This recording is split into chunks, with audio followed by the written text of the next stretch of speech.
Hi there, hello everybody, and welcome to Love City Live. We're having a great time with Ash. There's Ash on screen, live, live and in color. How's it going? Hello, Andre. Good. Welcome to Love City Live. Hopefully we'll have some people join in the conversation. Right now, I want to welcome everybody into this weekly gathering that we have for artists and those who love them. We basically come together to encourage each other and to elevate the stories of people who are giving light and love to the planet. Ashok Nayak is one of those people. I hope I pronounced that correctly. Did I? Almost. Pretty much. Okay. How do we say it properly? Ashok. Ashok. Like artichoke. That's what I've been telling everyone my whole life. Like artichoke. Ashok Nayak. Ashok Nayak. I love it. I love it. He's here, I'm here, and so we're gonna have fun tonight with everybody online. Just want to give a brief introduction to what Love City Arts actually is. I've got my show notes here because I don't memorize these things. Love City Arts Collective is an all-inclusive art service organization. The collective also serves as an artistic home to New York City-based artists like Ashok. These artists seek to give their gifts back to the community in the service of love. They make music, share resources through workshops, classes, blog posts, podcasts, and giveaways, and community organizing. And they also gather to hold space and build community through music, art, and the spoken word. And the mission of Love City Arts is basically to heal and empower artists and the community through renewal and transformation.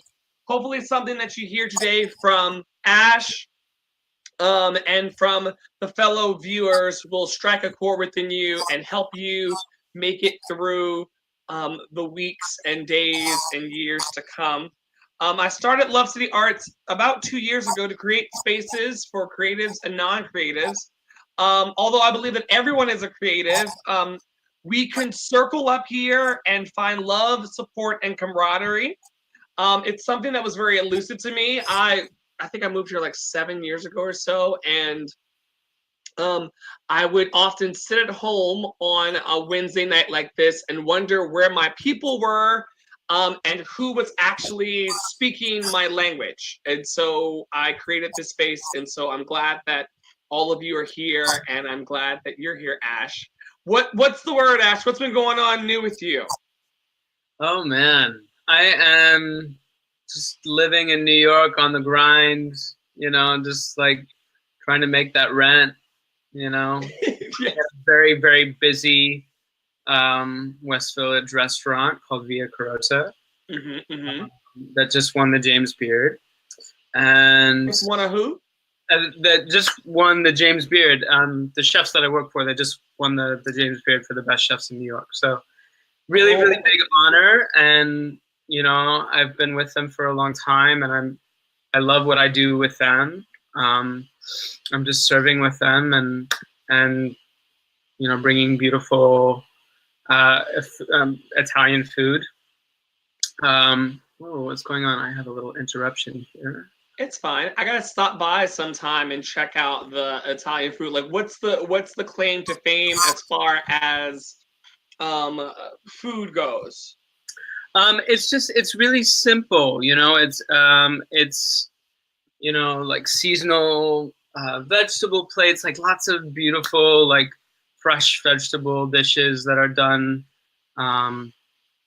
in kind of an Italian style. Cool. And the James Beard is like a prestigious award that's known. Yes, yeah. Wow. Yeah, it's up there with like the Michelin, I think. And that's cool. Yeah, so I'm a foodie, so I'm definitely going to have to stop by because I'm not met a plate of food yet that I did not enjoy. that I turned down. Exactly. Can't you tell? So beyond working there in the restaurant and doing what we have to do in New York City to make the rent actually become a thing month after month after month, what are you bringing artistically and creatively in the world? Yeah. Well, I am a songwriter. I'm a singer. Sometimes I am a poet. and yeah, occasionally even a photographer, I would say. But mostly songwriter and singer. That's been my passion for such a long time, since I was a kid. And what led you to the world of singing and songwriting? Were you one of those like sing-songy type of 3-year-olds, or like what's Yeah, the story there? It's really funny to me because like people, I know tons of singers and admire tons of singers who always have this story about falling out of the womb singing and writing songs and basically being pitch perfect since they were 5. And I don't really have that story.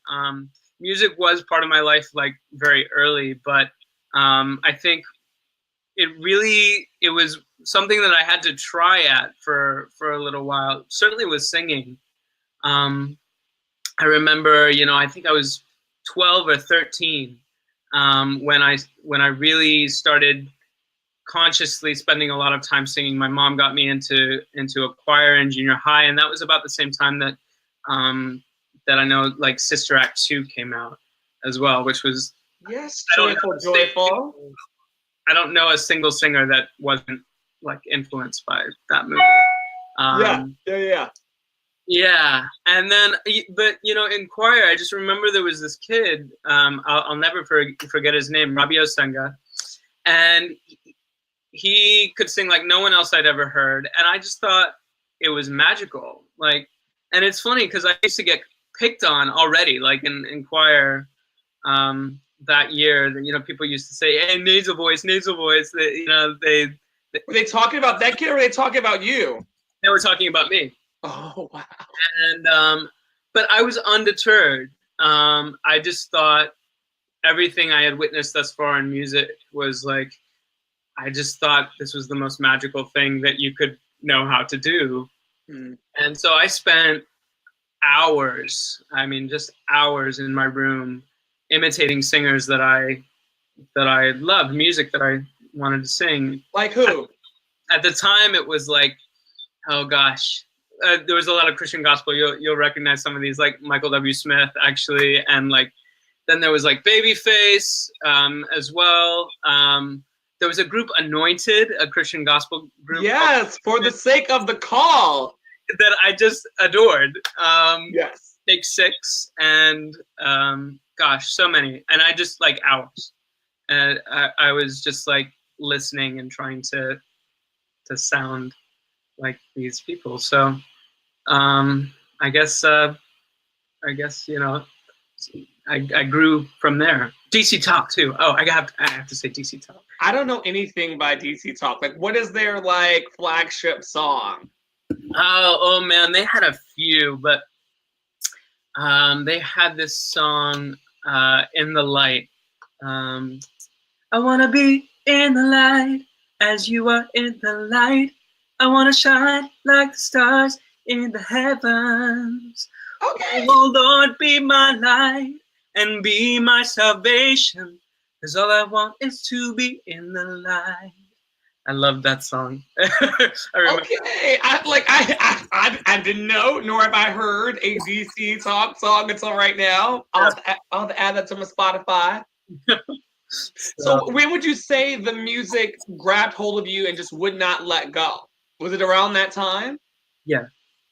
That was, I mean, it was just like a whole confluence of things. I think, we were moving around a lot as a family, and I remember taking part in different youth groups, and just interestingly enough, like I have always been a little bit more shy and more introverted, but I didn't seem that shy about like saying, hey, can I sing for youth group? Can I be part of the worship team or whatever? Because I was just like dying to be part of this magical thing.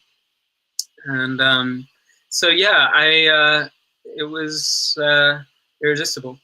When did piano enter? Because for those of you who are watching that don't know, Ash is a phenomenal musician as well, piano player. Are there other instruments that are mixed up in there? I've never seen you play anything else. That's it. Yeah.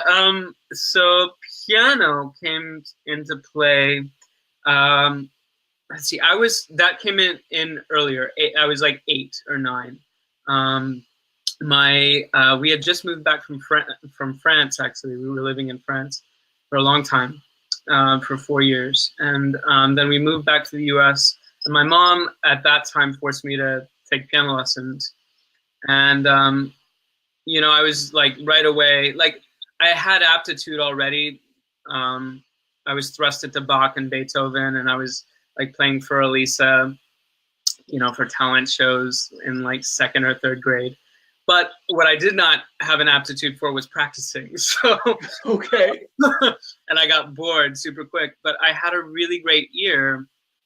And what my teacher didn't understand, she probably thought I was a total waste by that point, that was that once I had a general idea of what the melody of any of these classical pieces was, I didn't need to read anymore. I found that tedious and cumbersome. I would just allow my imagination and my memory of the melody to guide me the rest of the way.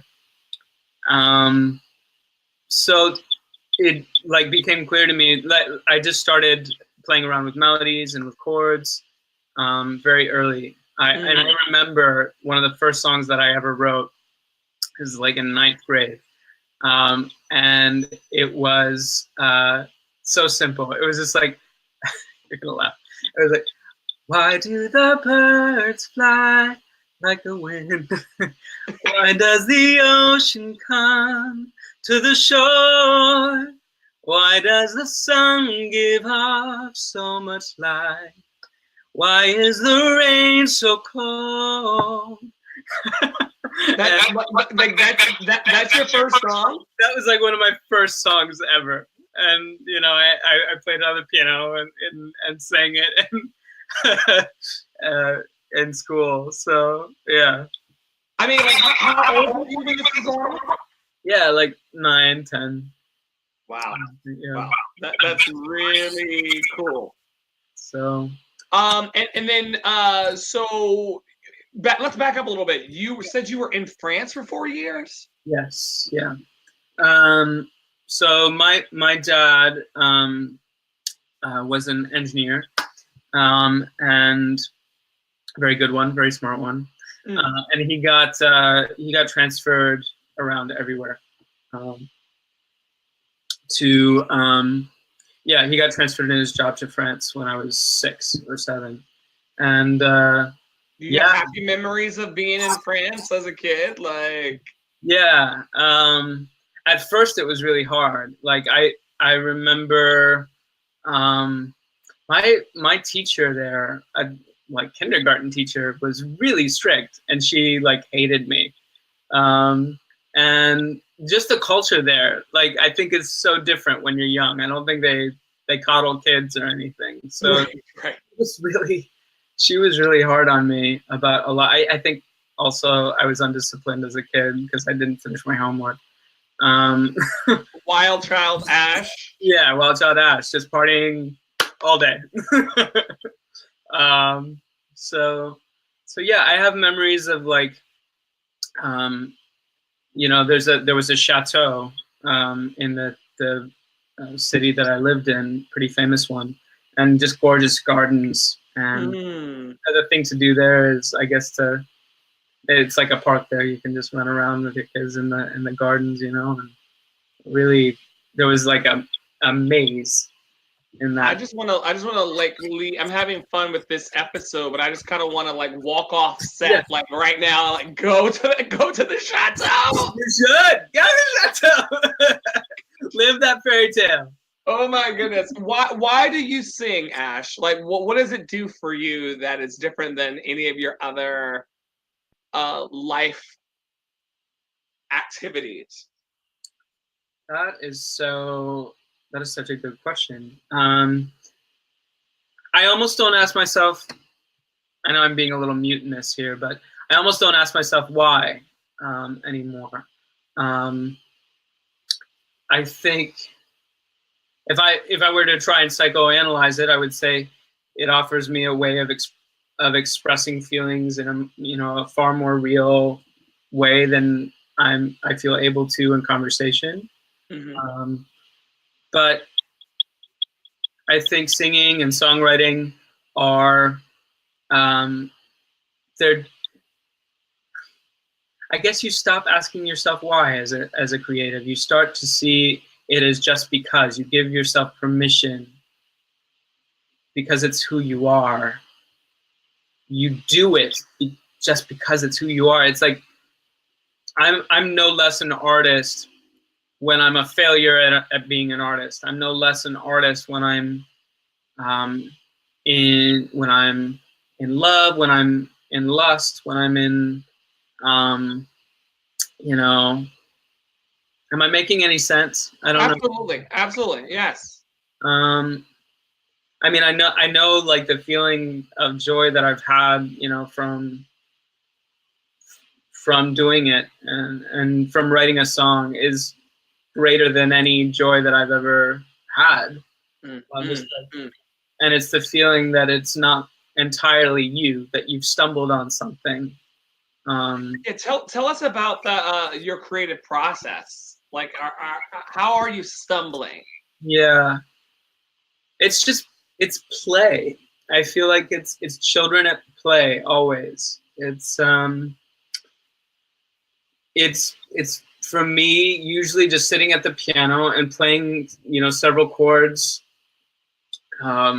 just playing around and stumbling on something that just makes me go ooh, and you know, and I'm just like, what the fuck is that, you know? And I just like one thing leads to another, and you surrender to that, and that's a beautiful thing. There's a song too. I don't know if you remember the song by Stevie Wonder. I think it's from his Hotter Than album, July. Show me how to do like you. Show me how to do it. Did you ever hear that song? No. What album is that on? Hotter Than July. Hotter Than July. Yeah. And it's just like all about how children learn by imitating, and I feel like artists are always observing, like so much more than anyone else, and always like very sensitive, and they're always listening to the world in such a crazy way, and yeah.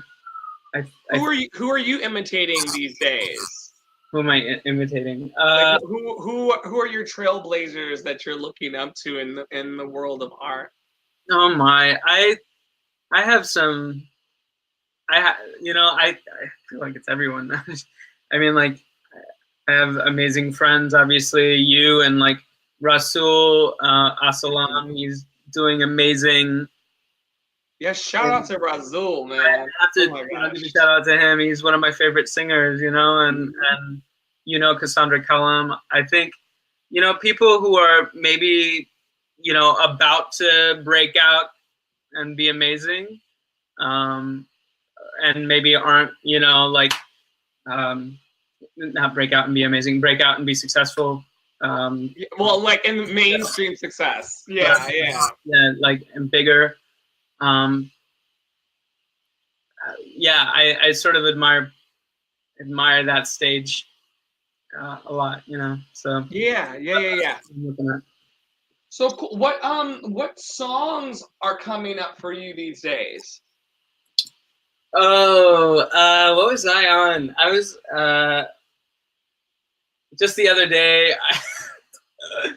It's kind of funny. So I was on "Hello" by Lionel Richie the other day. Okay. I have no idea why. Anyway, so there was that one, and then I was not even low key like practicing "A Whole New World" because like the new version came out, and I was like reminiscing about the old movie, and really, frankly, the Peebo Bryson and Regina Belle version of that song. Come on through, like there's nothing greater. No, Peebo Bryson is so fantastic. So I was just like singing that like a million times yesterday in my room. Let me share a whole new world with you. Yeah. Listen. Okay, so what do you tell yourself when you get stuck? That's really good for me right now. Because I think maybe I'm sort of stuck right now, but I think anytime I've been stuck, the thing to tell myself is that it's because of probably a misplaced expectation that I have of how I should sound or what something should be, and so I take the pressure off, and I just, because you really need to, in those moments, keep it light, because I think artists place a lot of pressure on themselves. Obviously, it's not easy to make money as an artist, and I think that's part of it. We have this desire to see this thing that we can, hopefully make some money off of, or I don't know, some standard. But really, I think that standard is an illusion. You know what I mean? Understand that, there are lots of different uses for a song. It could be to teach you about another song that you're going to write, in the future. It could serve on a different stage than you think it should. Yeah, I mean, I think it's important to not get so myopic in your view that you think that what's happening right now is all that's ever going to happen. Yeah. So yeah, those are, so I take the pressure off usually, and I usually try and finish it. But I don't necessarily hold it to like this impossible standard. I'll use a word that I think sucks and is cliche, or I'll use a melody that seems like, overdone or something. What word are you steering clear of these days? I had a roommate in college who was really instrumental in my songwriting. He always told me, Ash, steer clear of using, words like heart, or words like love, or words like, cliche words, things that try and be more specific about what you mean. Create an image, create a feeling. Don't, avoid using cliche words. That has stuck with me for a while in my writing. Can you give us one of your favorite lyrics that you've written? Nothing. I barely even think about the music. I know. It's like asking someone like, which child is your favorite child? I know that it's not fair, but yeah. I think probably Miracle still. My song Miracle still had one of my favorite lyrics. I was able to tap into some childhood, feelings of rejection and so on. What did I say? I said, it's it's funny how I have to go through the entire song in my mind. We got time. Take your time. Get there.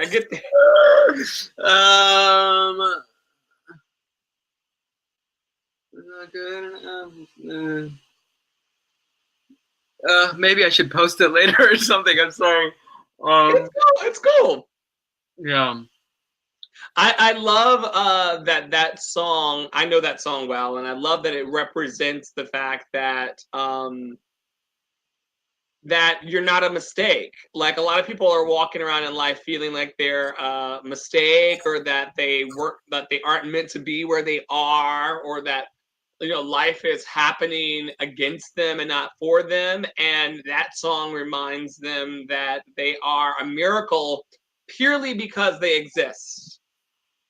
Thank you. I thank you. Yeah. Yeah, I'm a fan. I'm a fan. So what would you tell someone who is trying to break into singing and songwriting that perhaps, they're confused about how to start? Yeah. Two things. Work with what you have, even if you think what you have isn't good enough. I've seen people who couldn't write a song,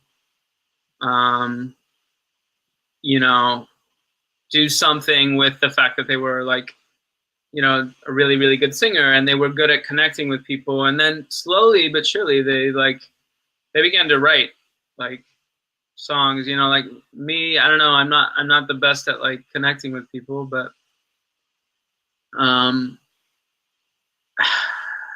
what am I saying anymore? I'm getting like tired. Yeah, so I would say work with what you have. Don't, even if you think what you have isn't good enough. It is. It is. And sure enough, you'll grow. My dad sent me a really cool quote today, actually, and I want to use it. It's from Goethe, the philosopher and writer, I think, the German philosopher and writer. Yeah. And he tells me this all the time. If I can find it. Yes. Let's see. The couplet is, whatever you can do or dream you can, begin it. Boldness has genius, magic, and power in it. Mm-hmm. That's a word. Yeah. So I think that's where begin. Yes. Start and begin. I always end every episode with the same 3 fill in the blanks, and so I want to invite you to go on this journey as well. Are you ready? Okay. He's like, no, I'm not, but I'm gonna go with this crazy person anyway. Cool. So love is. Love is real. Joy is. Joy is higher. Higher than what? This is like a off, just higher. It's just higher. It's higher. Freedom is. Freedom is war. Freedom is what? I can't believe I was about to, I said that, but it just came out. Freedom is war. What do you? Okay, so I can't just leave that there. Like, what are you meaning when you're saying freedom is war? I think you have to constantly fight to be free. I think you have to constantly fight. I think this world, everything in this world feels like it's trying to enslave us, like all the time. And I'm not talking about like being violent with the world. I'm talking about, but I am talking about being fearless and fighting, because we're born to be free. Yeah, I get it. Yeah. Because even when I'm on the treadmill or on the elliptical in the gym, and I'm like jamming out and I'm like dancing and like getting my entire life like I was like a mere hour ago. Yeah. People are looking like, oh my God, like why is he enjoying his life? Like, why is he having fun? Like, why? I'm trying to make it through this hour, host. And just to be free in that energy takes effort. Otherwise, you will just be reduced to this, this homogenated version of what everybody else is doing. Yeah. We're like creatures of comfort. We like cling to false senses of security, inside, outside. Yeah. So you're right. You're absolutely right. And that we have to fight. We have to fight to be free.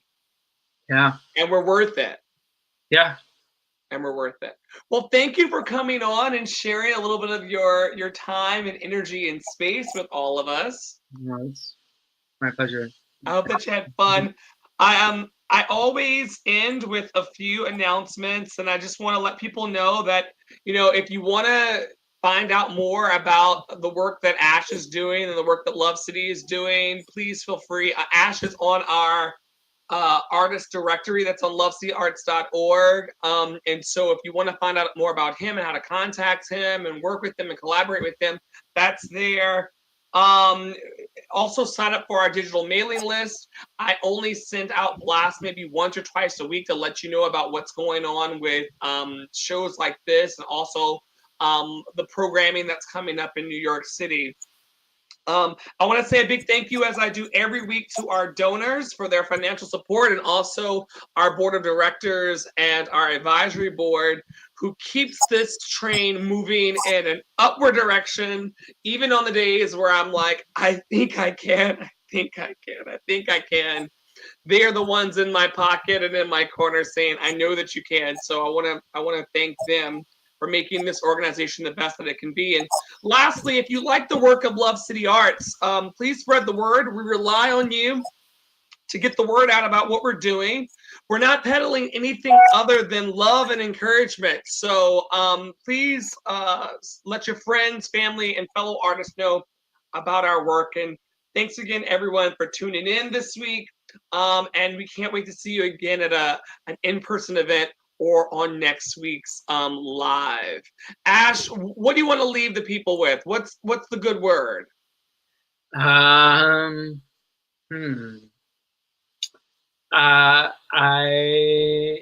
am here for anyone.